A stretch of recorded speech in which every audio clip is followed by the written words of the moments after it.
Bonjour, mon nom est Jean-Jacques Nantel. Lors de la dernière vidéo, on a vu que la Nouvelle-France était une colonie commerciale typique qui dépendait de la bonne entente entre les Français et les Amérindiens. Dans la présente vidéo, nous allons voir que l'Angleterre, en Amérique du Nord, a obéi à deux logiques économiques complètement différentes. Une logique de production en Nouvelle-Angleterre et une logique de prédation lorsqu'il a été question d'envahir la Nouvelle-France. La Nouvelle-Angleterre était une colonie de peuplement dense, paysans compris.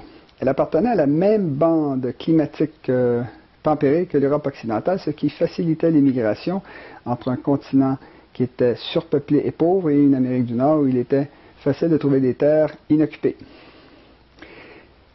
Bien sûr, les premiers colons de la Nouvelle-Angleterre sont venus d'Angleterre même, un pays qui souffrait d'une pression démographique constante parce que ses citoyens étaient rarement impliqués directement dans les guerres qui ensanglantaient l'Europe.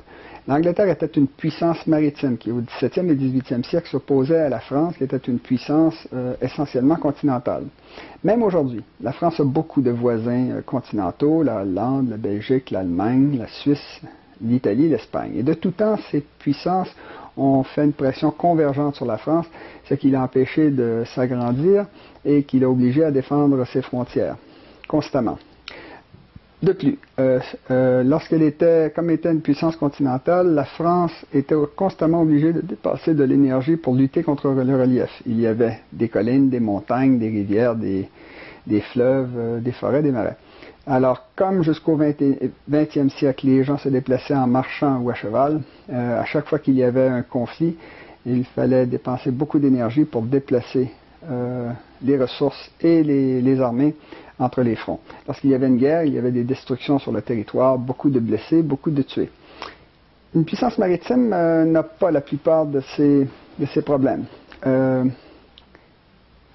Parce qu'elle utilise des bateaux qui sont poussés gratuitement par l'énergie du vent et des courants, ce qui fait qu'une puissance maritime peut déplacer ses ressources et ses hommes sur d'énormes distances à très faible coût.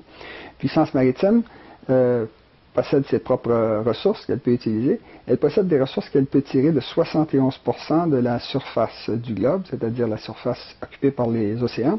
Elle peut également profiter des ressources de pays vides comme la Nouvelle-Zélande, l'Australie, l'Afrique du Sud ou l'Amérique du Nord, dans le cas de l'Angleterre coloniale. Elle peut faire commerce avec les pays neutres et surtout avec les pays côtiers européens.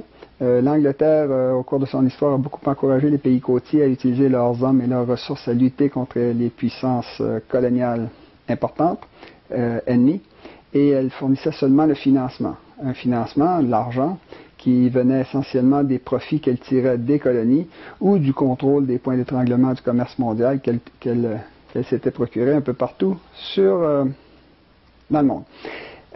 Politiquement, une puissance maritime, c'est comme si elle repoussait ses frontières sur les côtes de tous les continents du monde et surtout sur les côtes de ses adversaires et ennemis.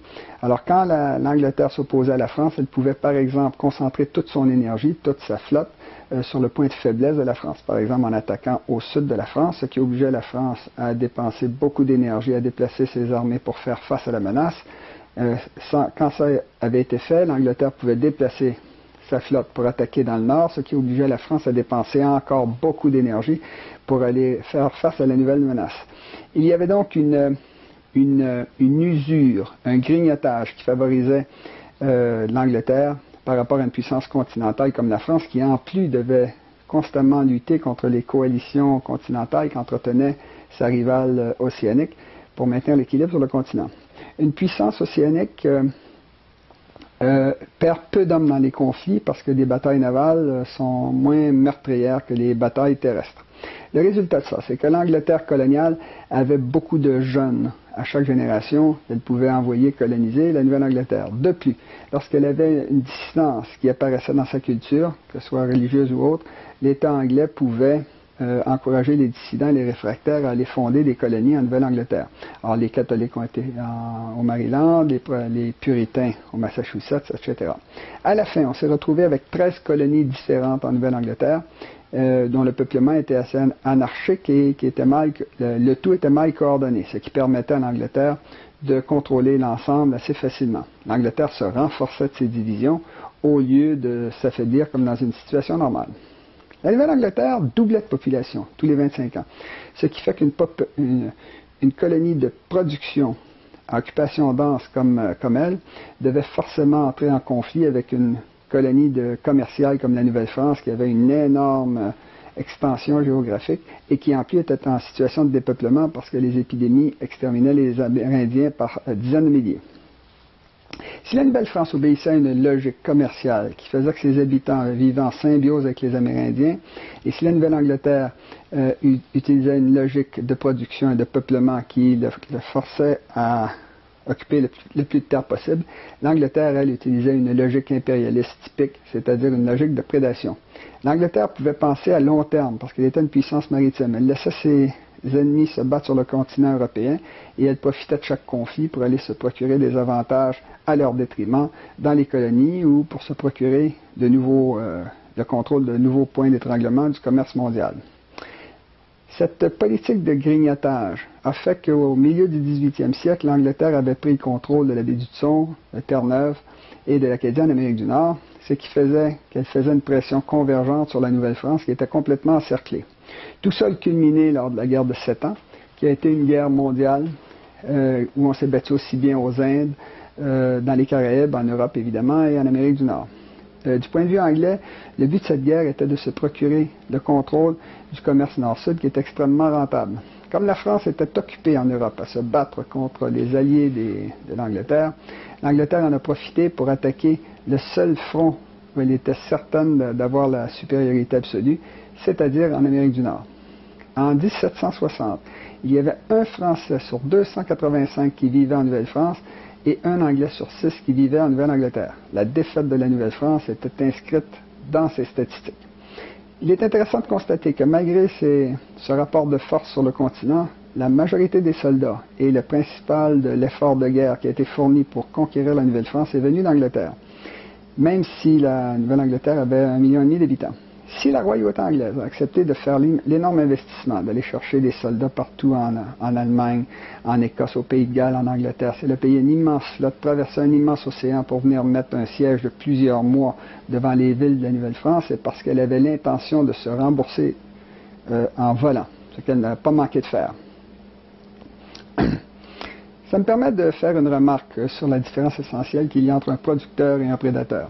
Dans le monde vivant, un producteur, c'est stable, ça ne bouge pas, et ça essaie de rassembler l'énergie d'un territoire et ça le fait converger pour l'accumuler en utilisant une symétrie radiale.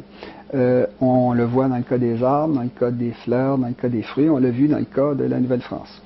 Un prédateur utilise un concept complètement différent. La ligne de symétrie passe entre les deux oreilles, entre les deux yeux, entre les deux bras, entre les deux jambes ou entre les quatre pattes. Un prédateur, ça se déplace, ça attaque au loin les proies les plus tentantes pour leur voler leur énergie, leur réserve de richesse, c'est-à-dire essentiellement pour les dévorer. Un empire et une armée utilisent exactement le même concept. Ça dépense beaucoup d'énergie, ça utilise la violence, ça lutte contre la logique géopolitique et économique normale, c'est-à-dire qu'une armée, ça a un arrière, un avant, un flanc droit, un flanc gauche, et ça fonce en ligne droite vers les pays qu'on veut voler. On remonte des côtes vers l'intérieur, on remonte les fleuves à contre-courant, on traverse les rivières et les chaînes de montagne dans un sens perpendiculaire, tout ça pour atteindre des pays de cocagne qu'on veut dévaliser, ce qui bien sûr provoque la résistance armée des habitants. La conquête du Canada a été faite par la violence dans un sens est-ouest. Ça a commencé par l'Acadie, dont on a déporté les populations, séparé les familles, enfin ça a été un crime contre l'humanité. Ça s'est poursuivi lors de la conquête de la Nouvelle-France, où des milliers de fermes ont été ont été détruites, des milliers d'hommes ont été tués, la ville de Québec a presque été rasée par une pluie de bombes. Quand la conquête a été terminée, les Anglais ont expulsé nos élites, c'est-à-dire que les 4000 Français qui sont repartis en Europe, c'était nos administrateurs, nos gouverneurs, nos fonctionnaires, nos marchands, nos chefs d'armée, et il n'est resté dans la colonie que l'infrastructure de production qui la faisait vivre. Les Anglais se sont installés au sommet de notre pyramide sociale et sont devenus les patrons, nous sommes devenus les travailleurs, ils sont devenus riches, nous sommes devenus pauvres. Nous produisions la richesse et ils la dépensaient. Cette logique de prédation s'est continuée quand les Anglais se sont dirigés vers l'ouest. Ils ont bousculé les Indiens, ils les ont tués sans rien respecter, surtout pas les traités signés. Et ça s'est continué encore au 19e siècle lorsqu'ils ont volé les terres des Métis du Manitoba pour les donner à des colons anglais. Si la France a abandonné aussi volontiers la Nouvelle-France, c'est qu'elle coûtait de plus en plus cher en garnison, en forteresse, en flotte. Depuis, dans la culture française, beaucoup de préjugés circulaient contre la Nouvelle-France qui était jugée trop froide. J'ai montré au début de la vidéo les deux commentaires de Montesquieu et de Voltaire qui montrent le mépris dans lequel ils tenaient nos arpents de neige. Depuis, les Anglais ont eu l'intelligence de signer avec les Français un traité qui protégeait leurs intérêts essentiels, c'est-à-dire qu'ils ont garanti à la France qu'ils ne déporteraient pas la population du Canada vers la France. Ils lui ont laissé les îles de Saint-Pierre et Miquelon près de Terre-Neuve pour qu'elle puisse profiter de la richesse des grands bancs de Terre-Neuve. Dans les Caraïbes, l'Angleterre a laissé à la France la Guadeloupe, la Martinique et d'autres îles. Et même aux Indes, la France a récupéré des comptoirs qu'elle n'avait pas le droit de fortifier, Chandernagor, Pondichéry, etc. Donc, les Français étant en dehors du continent nord-américain, et les Anglais se sont installés au Québec où ils se sont mis à parasiter en grand. Ils ont voulu bien sûr suivre la même logique aux États-Unis où ils imposaient des taxes, des lois aux Américains sans leur demander leur avis. Ils leur interdisaient de faire un commerce avec les Caraïbes pour garder tout le profit pour eux, ce qui créait bien sûr une immense contrebande. Ils leur interdisaient également de produire des choses qui étaient en compétition avec des produits anglais. Évidemment, les États-Unis n'étaient pas dans la situation de la Nouvelle-France. En Nouvelle-France, on était 60 000 et on avait perdu nos élites, ce qui fait qu'on n'avait ni la quantité ni la qualité d'hommes pour s'opposer à une puissance comme l'Angleterre. Les Américains, eux, avaient de 2 à 3 millions d'habitants et étaient dirigés par de très grands leaders comme John Adams, Washington, Hamilton, Madison, ou par des génies comme Thomas Jefferson ou Benjamin Franklin. Même si c'était des frères de sang, les producteurs américains ont décidé d'expulser les prédateurs anglais. Ça a donné la Révolution américaine qui s'est produite à peine 13 ans après le traité de Paris. Quand la Révolution américaine est arrivée, les Américains ont envahi Montréal et ils nous ont envoyé Benjamin Franklin pour demander aux Québécois, aux futurs Québécois, de se joindre à la République américaine. Les Québécois ont dit non. Ils préféraient avoir un maître lointain à un nouvel allié, un ancien ennemi, qui était très puissant et très proche. Ça a été une immense erreur, parce que les Américains n'allaient pas vers le nord, ils allaient vers l'ouest. Quand ils ont constaté qu'on ne voulait pas se joindre à eux, ils ont reculé au sud, ils n'allaient pas au nord, et ils sont partis, ils ont tourné le dos à l'Europe, et ils sont partis sur un vaste front en direction du Pacifique, ce qui a fini par donner la forme plus ou moins rectangulaire assez typique des États-Unis modernes. Les Anglais, eux, ont profité de l'erreur du Québec.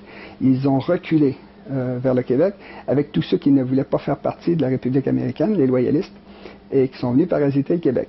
Quand ils ont vu que les Américains allaient conquérir tout l'ouest de l'Amérique du Nord, les Anglais ont décidé de faire comme eux et d'essayer de peupler la bande nord de l'Amérique du Nord. Alors, ils ont commencé en utilisant les loyalistes qu'ils ont amenés en Ontario, c'était plus chaud, il y avait des terres disponibles. Par la suite, ils ont sauté par-dessus les terres vides et froides des prairies pour aller s'installer en Colombie-Britannique. Évidemment, comme tout ça coûtait très cher, ils ont fait payer à la population canadienne les dépenses d'infrastructures, c'est-à-dire essentiellement aux Québécois, qui ont été obligés de payer toutes les infrastructures des territoires vides qui allaient un jour être peuplés par les descendants des Britanniques et de leurs alliés. Le Québec a fait une immense erreur en ne se joignant pas à la République américaine, parce qu'on aurait pu signer un traité dès le départ avec toutes sortes d'avantages pour notre langue, nos intérêts, d'autant plus que les Américains n'allaient pas au nord, ils allaient vers l'ouest. En choisissant le prédateur anglais, les Anglais ont pu parasiter le Québec, ils ont organisé un vaste courant d'émigration qui venait d'Europe, qui allait d'est en ouest et qui nous a passé sur le corps pendant 250 ans en nous exploitant au passage. Le résultat de ce mouvement d'est en ouest, c'est que le Canada actuel est un long serpentin de territoire qui suit la frontière américaine et qui est situé à l'extrême sud de la bande froide d'Amérique du Nord. Cette bande de territoire est affectée par de multiples anomalies géopolitiques dont nous parlerons dans la prochaine vidéo. Si vous avez aimé la vidéo actuelle, n'hésitez pas à la distribuer librement dans vos médias sociaux, à condition que ce soit à but non lucratif. Ça m'a fait plaisir de vous la présenter. J'espère que vous serez là pour la prochaine. Merci et au revoir.